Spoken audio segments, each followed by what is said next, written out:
No olvides que de la misma manera que tu vida está en control de Dios, todo lo que sucede está bajo el control de Dios. Él es el gobernante absoluto y el dueño de todo.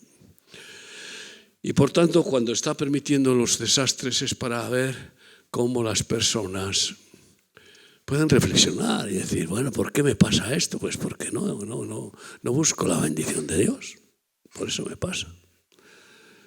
Miles y miles de drogadictos han llegado a la conclusión al venir a remar que gracias a Dios que tocaron fondo, llegaron a un punto sin retorno de que ya no había posibilidad para ellos, y entonces ahí es donde más fácil fue agarrarse a Jesucristo.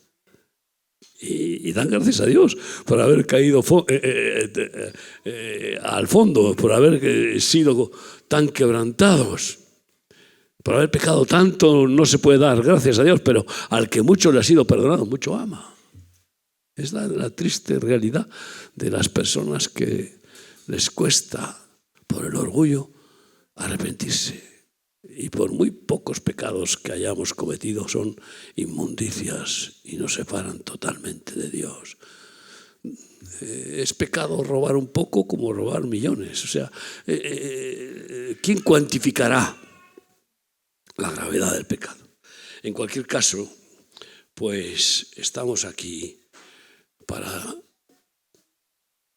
recibir la bendición de la gracia de Dios por su palabra, sus promesas, sus buenas intenciones, ¿no?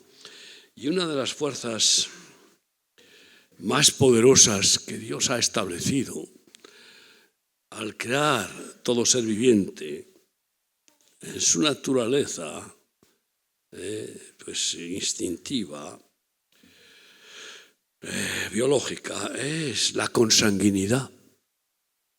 Y por eso todo ser viviente es capaz de matar por defender a su pareja o a sus crías, los animales. Salvo algún monstruo que se los come.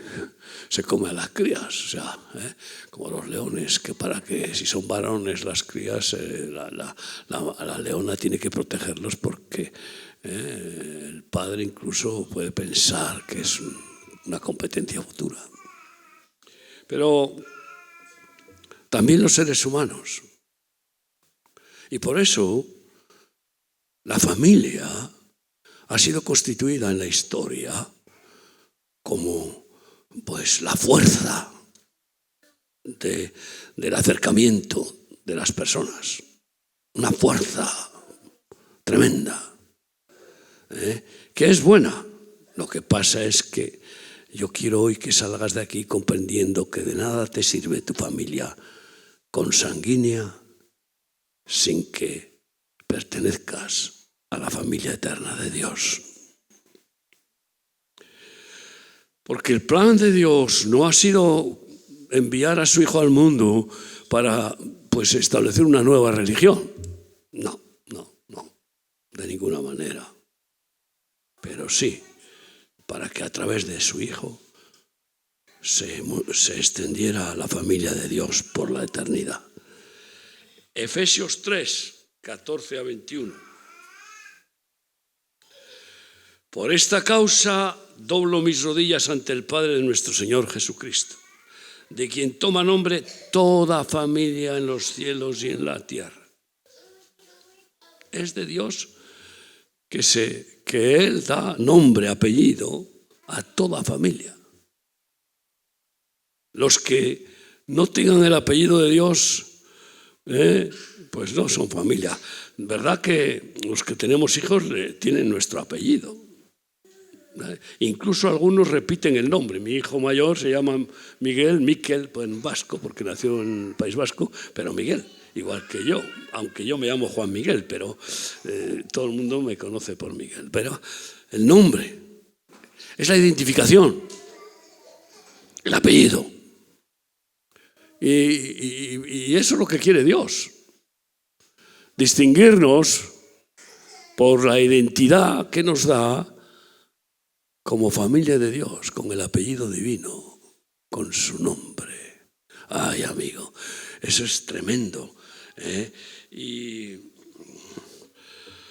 bueno, para que os dé conforme a las riquezas de su gloria, el ser fortalecidos con poder en el hombre interior por su espíritu, para que teniendo esa identidad, seamos llenos de la gloria de Dios y enriquecidos con las riquezas de Dios, que no se pueden comprar con dinero. No hay dinero para comprar la sabiduría de Dios, para comprar la fe, el amor, el gozo, la paz. A ver dónde compras. Y eso es lo que quiere, enriquecernos compartiéndose, dando todo lo que tiene, todo lo que es para sus hijos.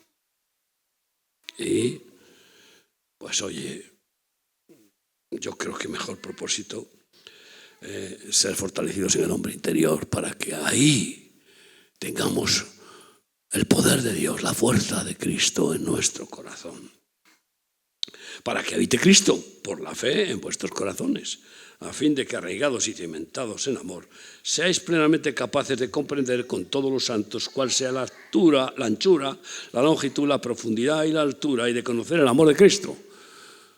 Que podamos conocer cuánto nos ama, cuánto te ama Dios. ¿Tú lo sabes? A ver, le dices al bebé, ¿cuánto me amas? Y te dice, mucho. Yo me acuerdo que les decía a mis hijos, ¿solo eso? Y entonces dicen, muchísimo. ¿Y solo eso? Y entonces aumentan y dicen, hasta el cielo. Es que es así, ¿cómo funciona esto? Y entonces yo les digo, ¿nada más? Porque yo, como padre, te amo con amor eterno, en el amor de Dios, que es su naturaleza y por tanto es eterno. Así que tengamos esa plenitud del amor de Dios. Esa es la plenitud. Toda la Biblia se resume en una palabra, en amor, en amor. Y claro, por eso Dios estableció, al crear al hombre, la institución familiar y formó la primera familia con Adán y Eva. Porque Dios es una familia eterna, Padre, Hijo y Espíritu Santo. 3 personas que se aman tanto que, fíjate tú, están fundidas, unidas en un solo Dios. Ese misterio es glorioso. Pero es que si no, no tendría a quien amar Dios si no fueran 3 personas. No podrías decir que es amor y si no tiene a nadie de su identidad para amar. Y por tanto él lo que quiere es extender su familia, ¿no?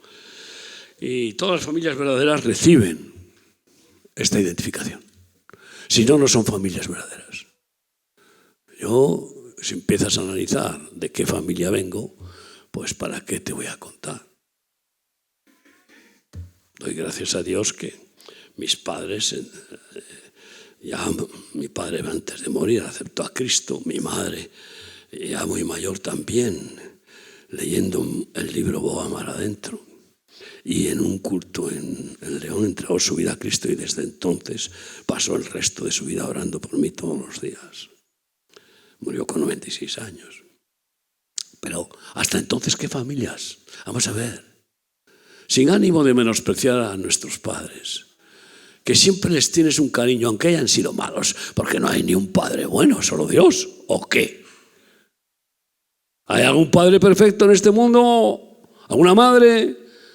Dicen que madre no hay más que una y que la madre, vamos, eso es el todo. No es una diosa la madre, ni María, maravillosa mujer, es madre de Dios, no es una diosa. Porque si fuera madre de Dios sería una diosa. Todo esto son pues barbaridades religiosas. Entonces,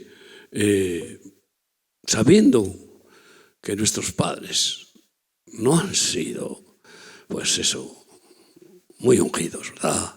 Sobre todo los que hemos tenido padres, pues, incrédulos o religiosos, que es peor casi que ser incrédulos, porque el religioso te exige a ti lo que él no hace.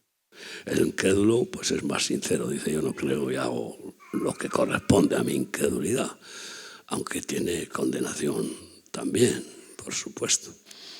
Pero el que sabe hacer el bien y no lo hace tiene mayor condenación que el que no sabe hacer el bien. El que ha oído de Dios y que incluso pronuncia su nombre y dice Señor, Señor, y no le obedece, tiene mayor condenación que el que no dice Señor, Señor a Dios. ¿Por qué? El que lo hace peca a sabiendas. Pero fíjate tú qué historia de cómo Dios nos cambia el nombre. Entonces dice así en Génesis 32, 24. Jacob se quedó solo y luchó con el varón hasta que rayaba el alba. Vino el ángel del Señor, Jesucristo, y se presentó delante de Jacob, porque él estaba aterrado, pensando que se iba a encontrar con su hermano Esaú al regresar con toda su prole y sus rebaños, pues ya una gran cantidad de personas que le servían, y de 2 mujeres y hijos, y Esaú había prometido matar a su defraudador, estafador, que le robó la primogenitura, su hermano Jacob. Y entonces pues estaba y recibió noticias de que su hermano venía con 400 soldados aguerridos para cumplir su promesa. Y subió al monte a orar, a buscar a Dios, y se le apareció el ángel del Señor. Y entonces empezó a pelear con el ángel del Señor, porque se dio cuenta. Y la oración es como una pelea con Dios. Señor, tú no eres sordo. Tú no eres sordo. Tú dices que me amas, tú dices que tienes misericordia de mí, tú dices que me perdonas, Señor, por favor, quiero experimentar que tú eres veraz, verdadero. Tú no eres mentiroso. Y ahí estás peleando con Dios. Y luchó con el varón hasta que rayaba el alba. Y cuando el varón vio que no podía con él, ay amigo, que si tú perseveras y perseveras y perseveras en la oración, si la viuda perseveró pidiendo justicia al juez injusto hasta que lo agotó la paciencia y le hizo justicia, ¿cuánto más vuestro Padre Celestial os hará justicia o hará justicia a aquellos que claman a Él día y noche, que perseveran? ¿Se tardará? Dice Lucas, en la versión de la parábola de la vida del juez injusto. Y vio que no podía con él. Fíjate tú, claro que Dios puede con cualquiera, pero cuando alguien persevera en la lucha, en oración con Él, ay amigo, se rinde. Fíjate cómo se rinde el Señor, de qué manera. Y cuando el varón vio que no podía con él, tocó en el sitio del encaje de su muslo y se descoyuntó el muslo de Jacob mientras con él luchaba. Dice, jolín, resulta que no puede con él y le deja cojo. Le toca aquí en la coyuntura de la cadera y le deja cojo. Vaya manera de bendecirlo. Pues claro que lo bendijo, porque cuando su hermano le vio pues hecho un desastre, dijo, pobre desgraciado, ¿qué le voy a hacer yo ya a este pobre desgraciado? Es que como cuando 2 perros se pelean, el más débil se hace el muerto, el cojo, el inútil, y el otro ya no le muerde el cuello. Y así le salvó. Pero no deja eso solamente en esa extraña bendición, sino que dijo Jesucristo, el ángel del Señor, déjame porque raya el alba. Y Jacob le respondió, no te dejaré si no me bendices. Aunque le dejó cojo, continuó cojo, clamando. No te dejaré si no me bendices. No se quejó de que le hizo eso. Tampoco lo entendió por qué le hizo eso, hasta que no se enfrentó con su hermano. Entonces sí que lo entendió. Y no te dejaré si no me bendices. Qué buena oración. No te dejaré si no me bendices, si no bendices a mí, a mi esposa, a mi padre, a mi madre, a mis hijos. Si no bendices, no te dejaré, Dios.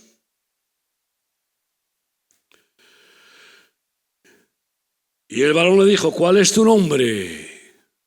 Y él respondió, Jacob. ¿Sabes qué significa Jacob? El engañador, el suplantador.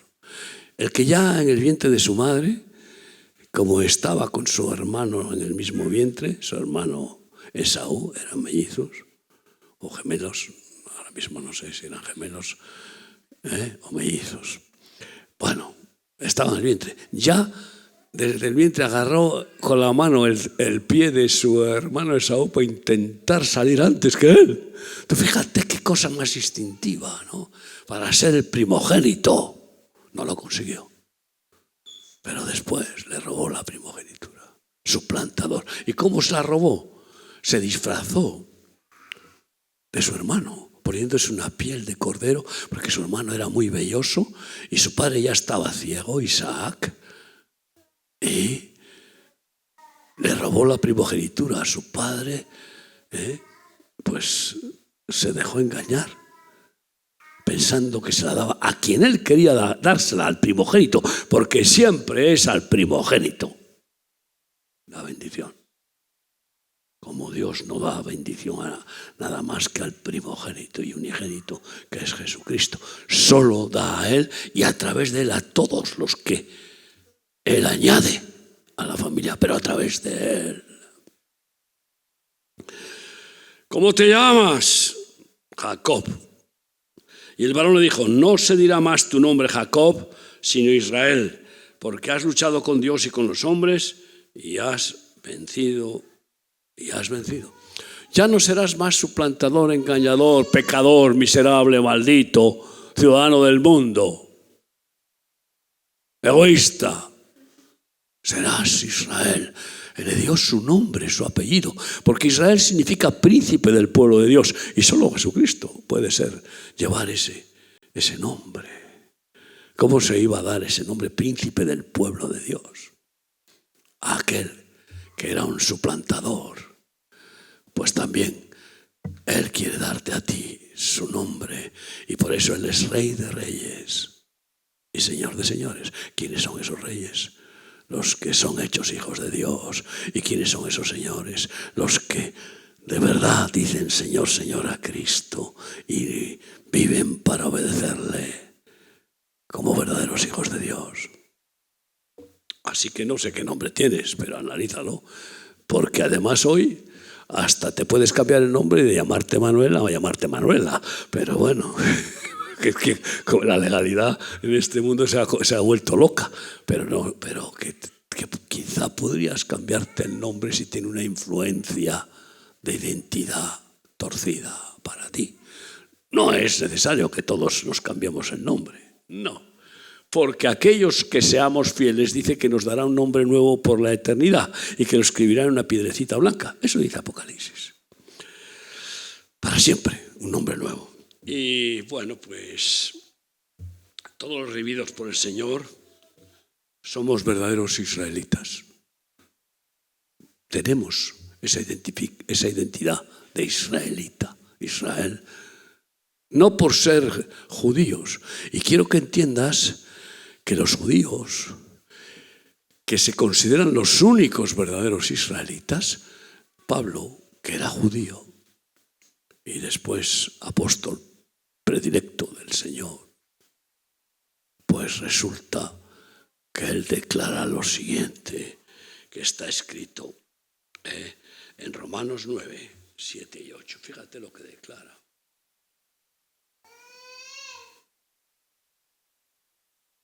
De tal manera que ningún judío que no acepte a Jesús como Señor y Salvador es verdadero israelita. Ningún israelita, por ser ciudadano de Israel, por ser descendiente de Abraham o de cualquier tribu de las tribus descendientes de Abraham, es verdadero israelita, aunque tenga su pasaporte como israelita. Y lo dice así en Romanos 9, 7 y 8. Aquel que su pasión era la salvación de Israel, la salvación de todo ser humano, pero fundamentalmente la de Israel. Y el sufrimiento era inefable de ver a sus compatriotas intentar matarle, como participaron en la muerte de Jesús. Que no lo mataron nadie, él vino a dar la vida, pero que ellos participaron junto con los romanos.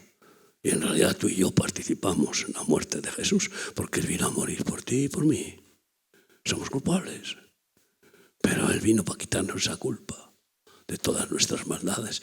Y por eso el Cordero de Dios, que ahora se celebrará la Pascua Pesaj, conmemora el sacrificio del Hijo de Dios para pagar la factura impagable de nuestras maldades. Qué maravilla, ¿verdad? Y dice así, Romanos 7, palabra de Dios por medio de Pablo. ¿Qué diremos pues? ¿La ley es pecado? En ninguna manera. La ley no es pecado. La ley va contra el pecado, pero la ley no perdona. Pero yo no conocí el pecado sino por la ley. La ley es la que nos despierta la conciencia para darnos cuenta de que hemos pecado. Por ejemplo, pues ahora están promulgando leyes contra los delitos de inteligencia artificial. No había inteligencia artificial antes, por lo tanto, muchos han aprovechado que no hay ley para delinquir. Y entonces viene la ley por causa del delito. Si no, no habría falta ley. En el cielo no había ley.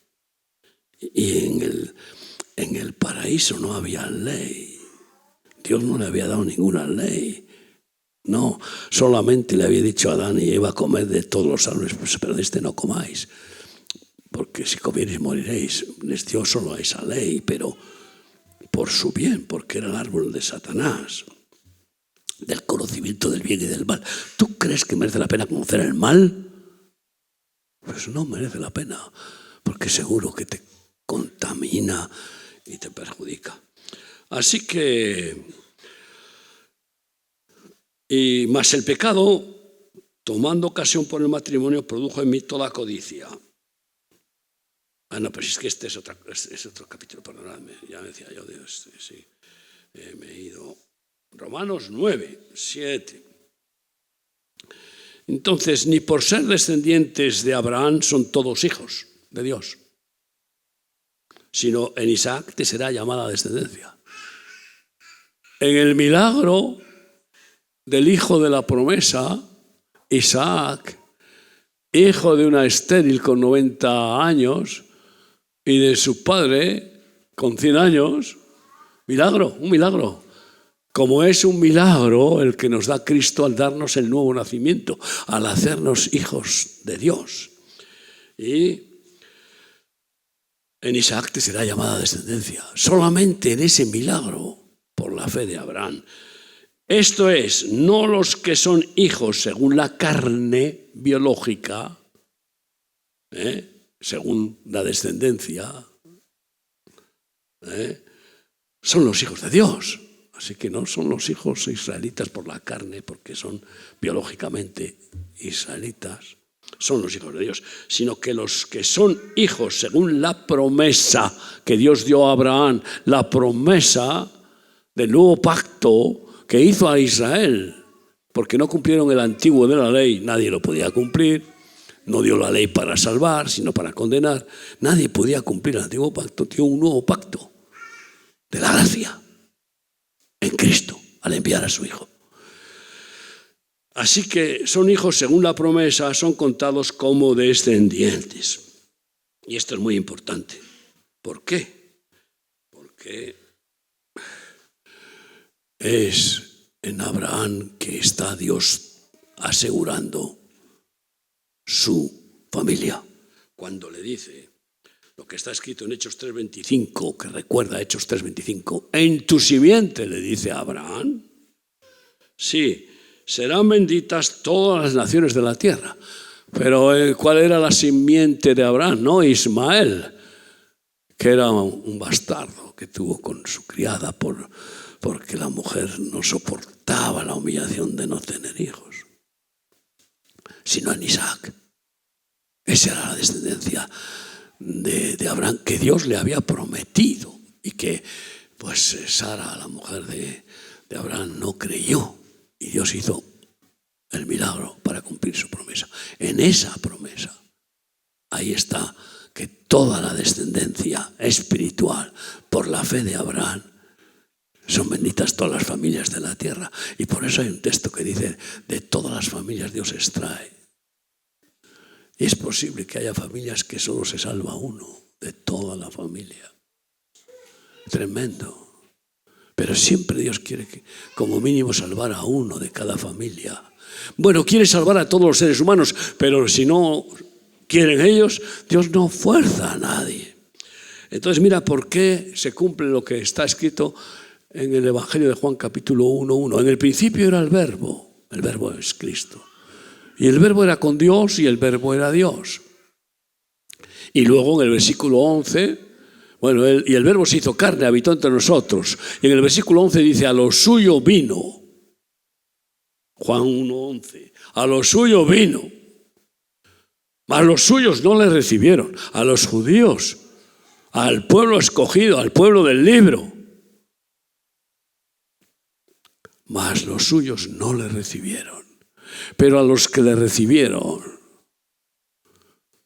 a los que creen en él, ¿qué? Les ha dado potestad de ser hechos hijos de Dios. Y no se trata de si son descendientes biológicos israelitas o españoles o de cualquier país. A los que creen en él, les ha dado potestad de ser hechos hijos de Dios.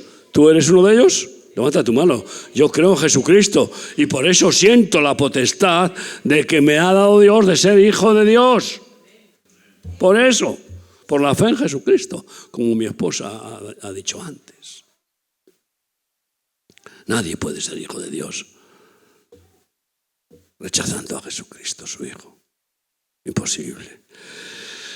Y entonces hoy recordaba un salmo precioso, 68:6, que dice, Dios hace habitar en familia a los desamparados.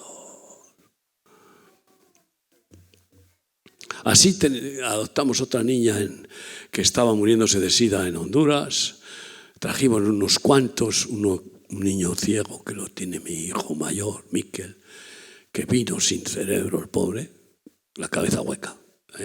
El cerebro era como una nuez, o sea, no había desarrollado. Ciego, totalmente, como nada, un pedazo de carne. Hoy tenía 7 años, igual que la niña que estaba enferma de sida grave. Los trajimos, otro que adoptaron, otro pastor, etcétera. Y así hemos traído niños que nadie quería, de Guatemala, etcétera. Y la trajimos y hoy esa niña que yo la he llamado la Apache, porque vamos, tan silenciosa que estabas escribiendo y venía por detrás, te pegaba un susto, porque no la podías escuchar. Y ella disfrutaba dándome esos sustos, por lo sigilosa. Esa niña nos ha dado 5 hijos, 5 nietos. Y estaba terminal. Y es la esposa de uno de nuestros obreros en Holanda. Qué maravilla, cómo Dios hace habitar en familia a los desamparados. Y el cieguito de mi hijo, pues hoy te huele, nada más que entras en la habitación y dice, Miguel, o dice tu nombre, come, y hace ya, bueno, es como si ahora por fin tuviera 5 años, 4 años, no sé, más o menos. Debe tener también 28, 29 o 30, no sé. 27 o 34. El caso es que Dios hace habitar en familia a los desamparados. Ese es el tema. Lo más importante que viene Jesucristo al mundo es llevarnos al Padre. Yo soy el camino y la verdad y la vida. Nadie viene al Padre si no es por mí. Gracias a Él nos lleva al Padre y ya nunca seremos huérfanos. A mí se me murió mi padre, mi madre, y a quien no, todos mueren, morimos. Y el mundo es es un huerto de orfandades, pero Él es el Padre eterno, que va a estar siempre con nosotros, aquí y allá, por la eternidad. Así que viene a entroncarnos en la familia y quitarnos esa orfandad horrible que produce, pues es un sinsentido, ¿no? Y claro, poder vivir cada día diciendo, Abba, Padre, papaíto querido, hablar así con Dios, tener la certeza de que Dios, nada menos que Dios, el omnipotente, el omnipresente, el omnisciente, el creador del cielo y de la tierra, es nuestro Padre. Eso es ya lo máximo. Esa es la identidad perfecta, ser hijo de Dios. Ya nada más no tiene importancia. Pero qué triste que aquellos que tienen más pasión por la familia carnal que por la espiritual, pues resulta que después en muchas decisiones se ponen del lado de la familia carnal y se ponen en contra de la familia del Señor, de la familia de Dios. Eso le pasó a María, la pobre, que estaba Jesús reunido con sus discípulos y ella estaba con dos hijos. Tuvo hijos e hijas después, como era propio de un matrimonio judío, solo faltaba. Claro, era virgen hasta que dio a luz a Jesús. Después ya tuvo que cumplir con su compromiso matrimonial, como es preceptivo. Y tuvo hijos e hijas, dice la palabra del Señor. Y estaba María con sus dos hijos varones que no creían en Jesús. Ella, ¿cómo no va a creer en Jesús? Creía en Jesús, pero tenía la debilidad de esos dos hijos que no tenían la fuerza divina que tenía Jesucristo, y ella lo sabía, y entonces no estaban con Jesús, ni ella tampoco, estaba del lado de los incrédulos, y vinieron y le dijeron recado a Jesús: Maestro, tu madre y tus hermanos te buscan, te esperan. Qué terrible. Y Jesús dice: ¿quién es mi madre y mis hermanos? Vosotros sois mi madre y mis hermanos, les dice a los discípulos. Dejando bien claro que el vínculo familiar, ¿de qué te va a servir cuando tu familiar consanguíneo se muera? Para nada, se acabó. No lo vuelves a ver.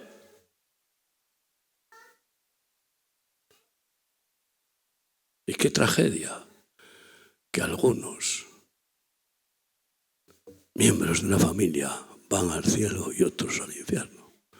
Por eso dice que cuando viene el Señor, uno será tomado y otro dejado. Hay una película terrible en la que aparece que como que viene el arrebatamiento y entonces en los aviones desaparecen personas, son abducidos. Son abducidos y hasta pilotos son abducidos y el avión se queda. Y es el pánico, ¿no? Y así miles, millones son abducidos. Si ahora el Señor viniera, como dijo, en una nube, que volverá, resucitará primero a los que han muerto en la fe en Él, no en ninguna otra fe, la fe en Cristo.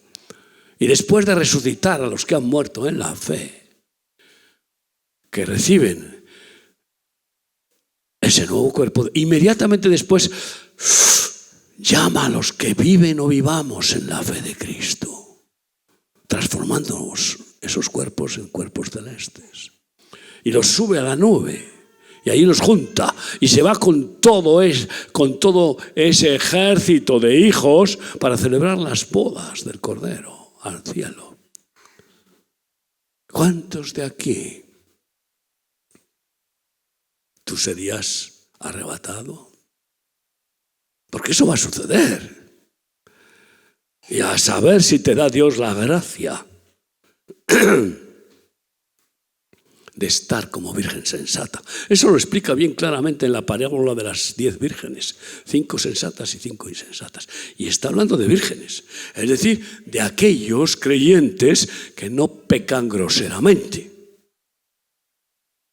pero que no tienen aceite, 5 de ellas, no hacen el bien. No pecan, no roban, no matan, no fornican, no cometen adulterio, pero no hacen el bien. No tienen aceite. Y el que sabe hacer el bien y no lo hacen es pecado. Y 5 se quedan. Son las que tienen la vasija llena de aceite, que es el Señor el que la va reponiendo a aquellos que se renuevan cada día en la comunión por la oración, en la obediencia, en la gracia. Pues esas sí que fueron llevadas arriba. Hermanos, no hay nada más importante y por eso, bueno, pues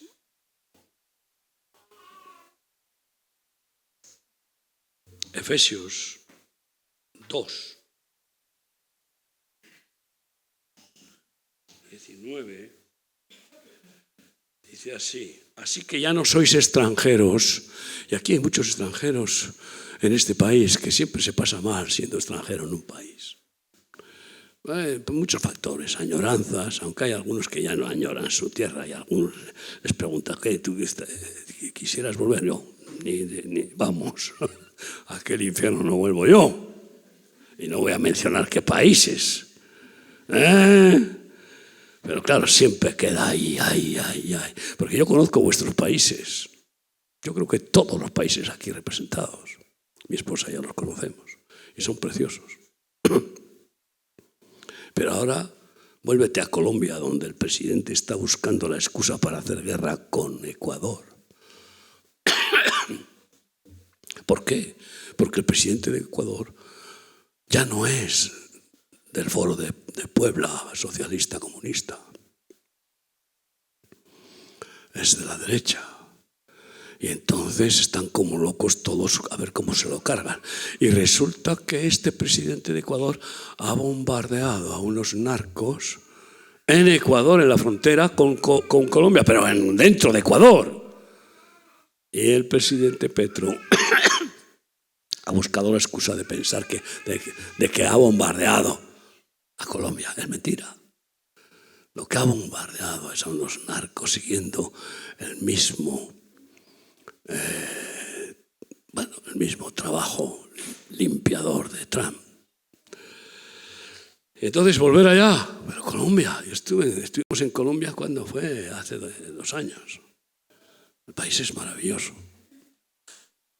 La obra que el Señor nos ha dado allí, pues Cali, Pereira, Bogotá, Medellín, etcétera. ¿Por qué te voy a contar? Y bueno, me gusta mucho.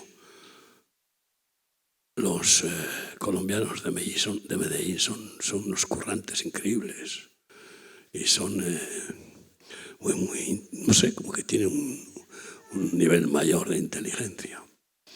Pero bueno, da igual si vamos a Venezuela, y aquí habrá venezolanos, o a Perú, en esos países árabes. ¿Vuelves a Venezuela? Todavía no, ¿verdad? Pero quizá alguno esté dispuesto a volver. Yo quiero volver cuanto antes. Ahora no puedo. Me declararon persona non grata. Porque cuando la última predicación en Venezuela prediqué contra el primer ministro iraní, que había declarado en la ONU que hay que exterminar a Israel. Descaradamente, en la ONU. Y nosotros habíamos reaccionado aquí en Madrid con los de la Embajada de Israel y fuimos a la Embajada de Irán a protestar. ¿Pero esto qué es? Y justo estaba ese primer ministro iraní en Caracas cuando yo estaba. O sea, las coincidencias. Y yo predicando eso. Y él pactando con Chávez para romper las relaciones diplomáticas de Venezuela con Israel. Y para proclamar muerte a Israel.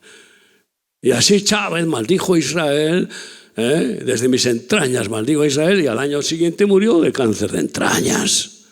Ay, amigo, un poco de respeto a Dios. Pero estoy deseando volver a Venezuela. Qué país más maravilloso, pero qué gente más perversa gobierna. Así que quiero deciros que, bueno, pues Ya no sois extranjeros ni advenedizos, sino conciudadanos de los santos. Conciudadanos de los santos. ¿Ciudadanos de qué? Del reino de los cielos, del reino de Cristo.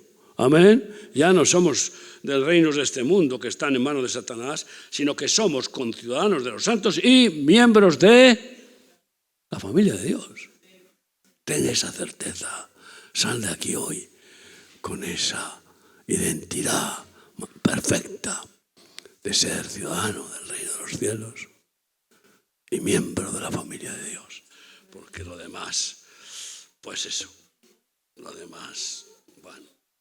Edificado sobre el fundamento de los apóstoles y profetas, siendo la principal piedra del ángulo Jesucristo mismo, en quien todo el edificio bien coordinado va creciendo para ser un templo santo en el Señor. El Espíritu Santo coordina el crecimiento y cómo se va acoplando cada piedra viva que somos los hijos de Dios para formar la iglesia, el templo del Espíritu Santo. El pueblo escogido, en quien vosotros también sois juntamente edificados para morada de Dios en el Espíritu. Queridos hermanos, así Dios dice, para el final de su plan victorioso, cuando termine su plan victorioso, contra todas las potestades, contra los demonios y Satanás, te dice a ti y así, y a mí, ya me lo he dicho yo me he agarrado a este texto desde hace muchos años, desde el principio prácticamente, ¿no? En Jeremías 31, 1 a 3. En aquel tiempo dice Yahvé, yo seré por Dios a todas las familias de Israel. Vuelve a decir, ¿a qué familias? A las de Israel. No sionistas, no nacionalistas, no de descender, por tener ascendencia biológica, no de pasaporte terrenal. A todas las familias de Israel, porque son las familias de Jesucristo, es nombre de Jesús. Y Él dice que será por Dios a todas las familias de Israel, solo a las familias de Israel. Y ellas me serán a mí por pueblo, por pueblo. Así ha dicho Yahvé, el pueblo que escapó de la espada halló gracia en el desierto cuando Israel iba en busca de reposo.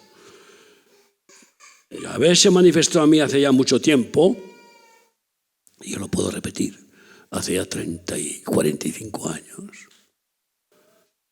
Yo creo que ha hecho 46 en enero. Sí, es que ya os digo fechas y nombres. Bueno, hace ya mucho tiempo diciendo, con amor eterno te he amado, por tanto te prolongué mi misericordia.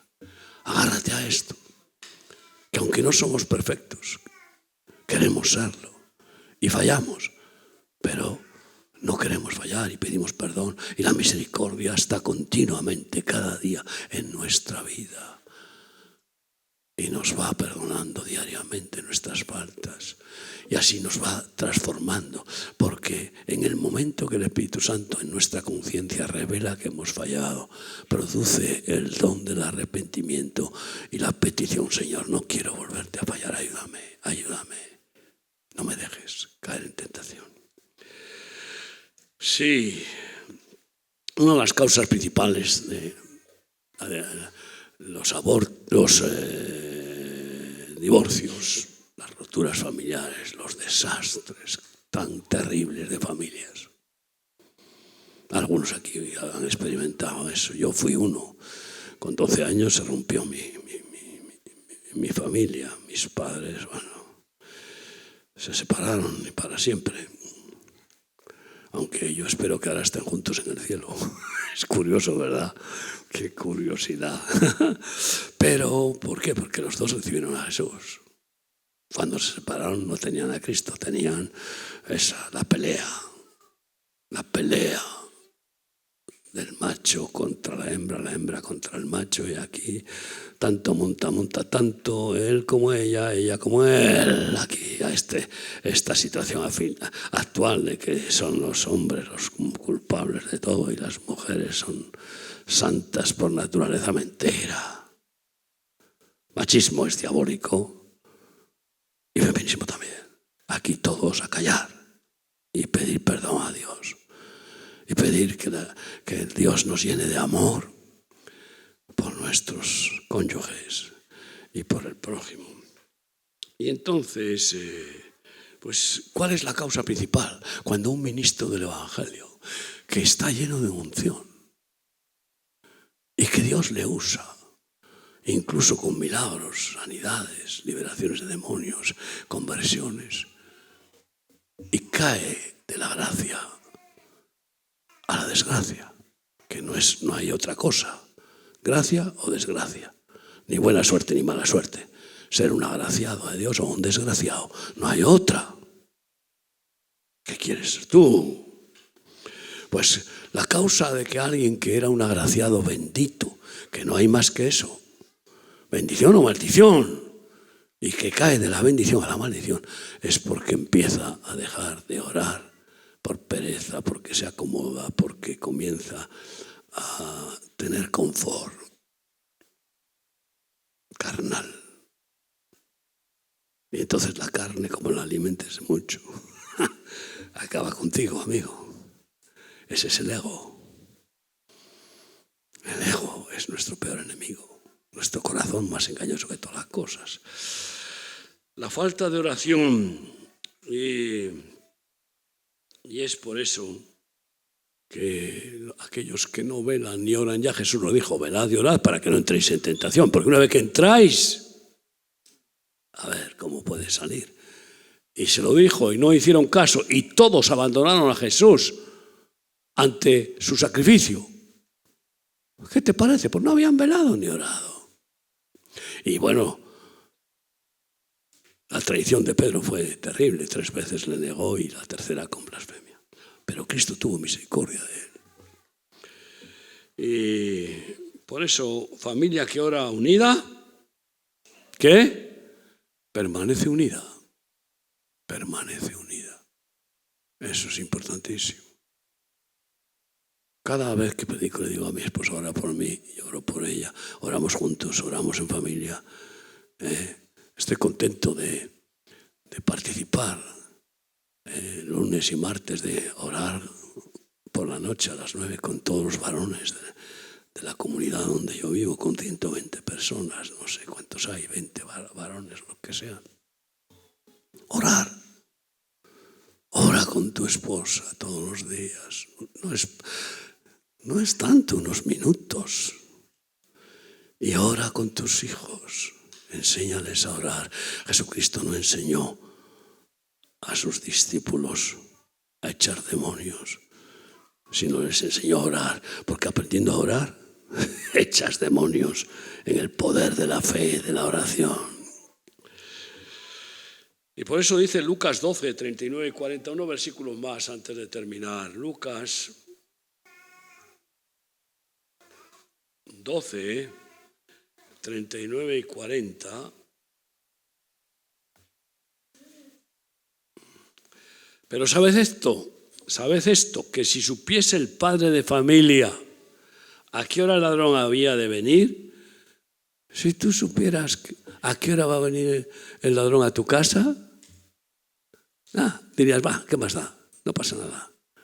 Tengo, ¿cómo se llama? Securitas, o no sé, ¿cómo? Alarma. Sí, no pasa nada, sí. Como que ellos son tontos los ladrones. Pero, ¿sabes esto? Que si supiese el padre de familia a qué hora el ladrón había de venir, velaría ciertamente y no dejaría minar su casa. Vosotros pues también estad preparados, porque a la hora que no penséis el Hijo del Hombre vendrá.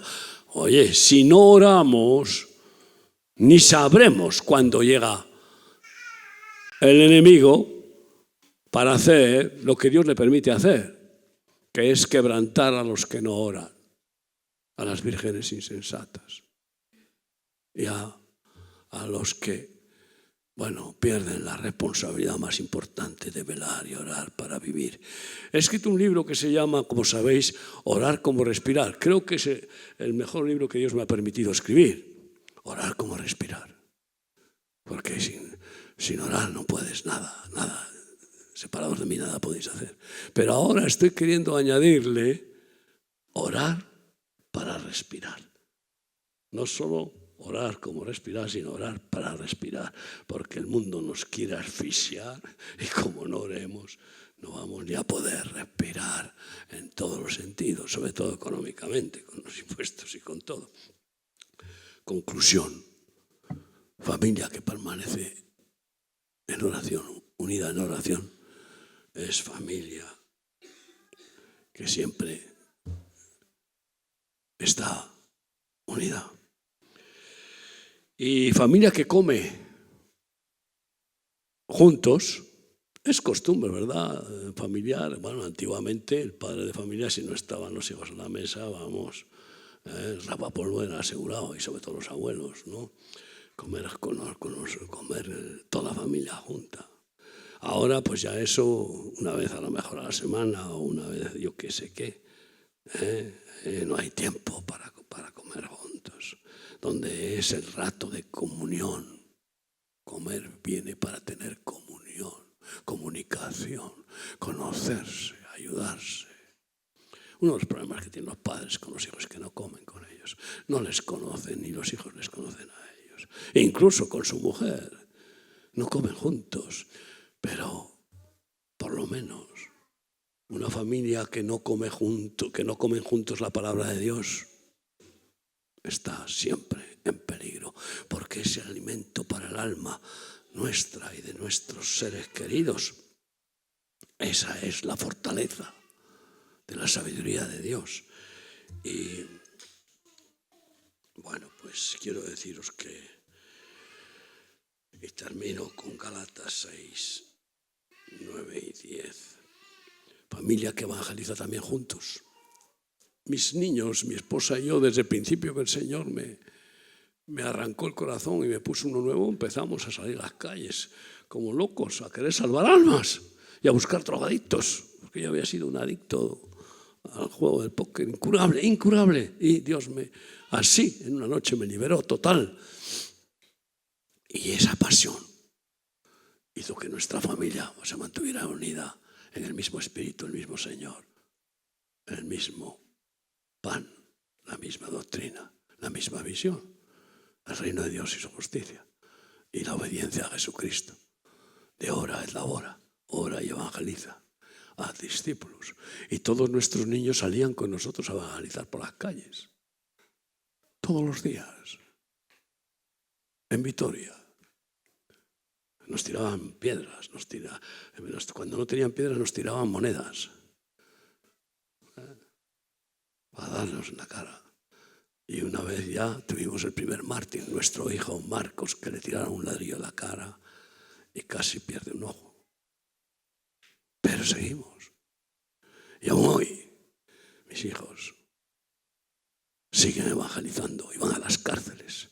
Y mis nietos, tengo una nieta que va a una cárcel que está, no sé, lejísimos, no sé dónde está, pero que va con otras hermanas a la cárcel de mujeres, todas las semanas. Ay, amigo, id por todo el mundo, predicad el evangelio a toda criatura. Si tú sacas a tu familia a evangelizar contigo desde niños y ven cómo el Señor salva, sana, liberta, van conociendo cómo es Dios y se regocijan de ver la salvación de las almas en la cual participan. Y si encima les instruyes para que lleven alabanza, todos mis hijos son músicos y forman el grupo madre musical de todo nuestro ministerio en todos los países. Misión. Y si tú vas con tus hijos a dar de comer al hambriento, a vestir al desnudo, a socorrer a los necesitados, ¿qué pasa con esos niños? Que crecen en la compasión, en la misericordia y no se vuelven unos egoístillos, caprichosos que no quieren saber nada con las necesidades de los demás, como está sucediendo hoy. Eso es una familia unida. ¿En qué planes? No en ir a jugar al fútbol, que está bien. No en ir a las barracas o al cine, que no está mal, pero no es lo mejor. En oración, en comer juntos la palabra de Dios, en evangelizar y en socorrer a los necesitados. Amén. Amén. Gálatas 6, 9 y 10. Uy, es un amén un poco flojo, Gálatas 6, 9 y 10 dice así: no nos cansemos, pues, de hacer el bien. ¿Cómo podemos no cansarnos de hacer el bien? Porque es cansino hacer el bien, es muy cansino. Pues teniendo más fuego de amor que el cansancio. Ese fuego, esa pasión no te permite ceder al cansancio. No. Te empuja, te da energía para seguir, aunque estés casi agotado. Ya. No nos cansemos pues de hacer bien, porque a su tiempo segaremos si no desmayamos. Así que según tengamos oportunidad, hagamos bien a todos, pero mayormente ¿a quién? A los de la familia de la fe. Ahora, ¿cómo te explicas tú que tienes un hermano incrédulo, perverso, despilfarrador, y que por tanto siempre tiene problemas porque despilfarra, y tienes un hermano en la fe que necesita ayuda? ¿A quién ayudarás primero? Es más, a tu hermano despilfarrador, si le ayudas, va a seguir despilfarrando lo que le ayudes. Cuidado, hay que saber. No podemos hacer nada que no venga de fe, porque todo lo que no proviene de fe es pecado. Algunas madres tan compasivas le dan dinero a sus hijos para la droga porque no pueden soportar sus dolores. ¿Qué dolores? No son dolores. Son pecados. Son maldades. Y esa madre lo que tiene que decir: mira, la única ayuda que te puedo dar es orar por ti, y bastante que te doy cama y comida. Pero dinero para la droga, usar tus recursos para hacer el mal, ¿eso cómo se llama? Complicidad. Te conviertes en cómplice del mal y encima estás perjudicando a esa persona malvada, que mientras tenga tu apoyo o el de otros, no va a querer cambiar. Ahora por las personas que haya en tu familia que están necesitadas, pero no tengas una consanguinidad que te haga ir contra Cristo. El que conmigo no es contra mí. Y el que ama más padre, madre, esposa, hijos que a mí, no es digno de mí. ¿Qué quieres? ¿Familia de Dios o familia carnal? A veces no son compatibles, casi nunca es compatible. La única compatibilidad es que todos estemos en Cristo. Entonces ahí somos compatibles. Podemos orar y bendecir a las personas. Y por supuesto, si un familiar tuyo, aunque haya pecado, necesita ayuda, pero no para que siga pecando, pues hay que darle. Si a tu enemigo pasa hambre y tienes para darle de comer, dale de comer, por supuesto. Pero si a tu enemigo quiere seguir matando, ¿le vas a dar financiación para que mate? Pues esto es un poco parecido. No seamos cómplices, consanguíneos, y seamos liberados de ese lazo que va a desaparecer. ¿Dónde está la consanguinidad de nuestros familiares fallecidos? Ni ellos tienen ya consanguinidad con nosotros, ni son familia ya, ni nosotros con ellos, por mucho que haya recuerdos. No, familia de Dios.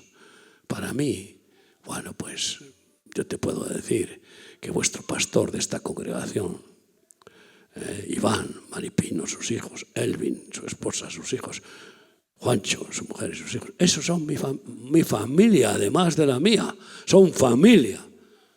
Es más, son como mis hijos. Hoy le he dicho a mi cuñada que está ahí con su bebé, que es una preciosidad, la mujer de Juancho, es hermana de de Ángel, pastor, director de Estados Unidos, hermano de mi mujer. Y yo le he dicho, bueno, este niño tuyo es mi bisnieto también. En términos espirituales, es como uno más de mis bisnietos. Os amo, pero quiero amaros como familia. Porque cuando tú amas a una persona y no ves que en ella, no ves en ella la familia de Dios, no ves en ella la gracia de Dios, solamente tienes sufrimiento por esa persona, porque ves los peligros que corre. Cierra tus ojos hoy delante de mí y di, Señor, gracias. Gracias por querer entroncarme en tu familia, por entroncarme en tu familia. Gracias por darme tu identidad, tus apellidos, tu nombre. Gracias, Señor. ¿Qué más se puede desear? Es que lo demás no tiene realmente mucha importancia. Ser tus hijos es lo máximo, eso es lo perfecto. Y cómo no podremos confiar que tú eres el Padre bueno, el Padre justo, bendito, misericordioso, bondadoso, que nos proteges cada día, nos provees de todo lo que necesitamos, nos perdonas y nos consuelas. Gracias, gracias, Padre. Dile hoy al Señor, gracias, Jesús, por llevarnos al Padre, por darnos la paternidad santa de tu Padre eterno. Bendito Dios, ya no seremos más huérfanos. Gracias, Señor. Ponte de pie conmigo para decirle, Señor, gracias, Padre nuestro. Gracias, Padre Santo, que estás en los cielos. Gracias, Señor. Gracias, bendito Padre. Hazme vivir como un buen hijo. Ayúdame porque yo no puedo. Quiero ser un buen hijo. Quiero, Señor, honrarte, obedeciéndote, agradarte. Ten misericordia, Padre. No me dejes caer en tentación. Líbrame del mal.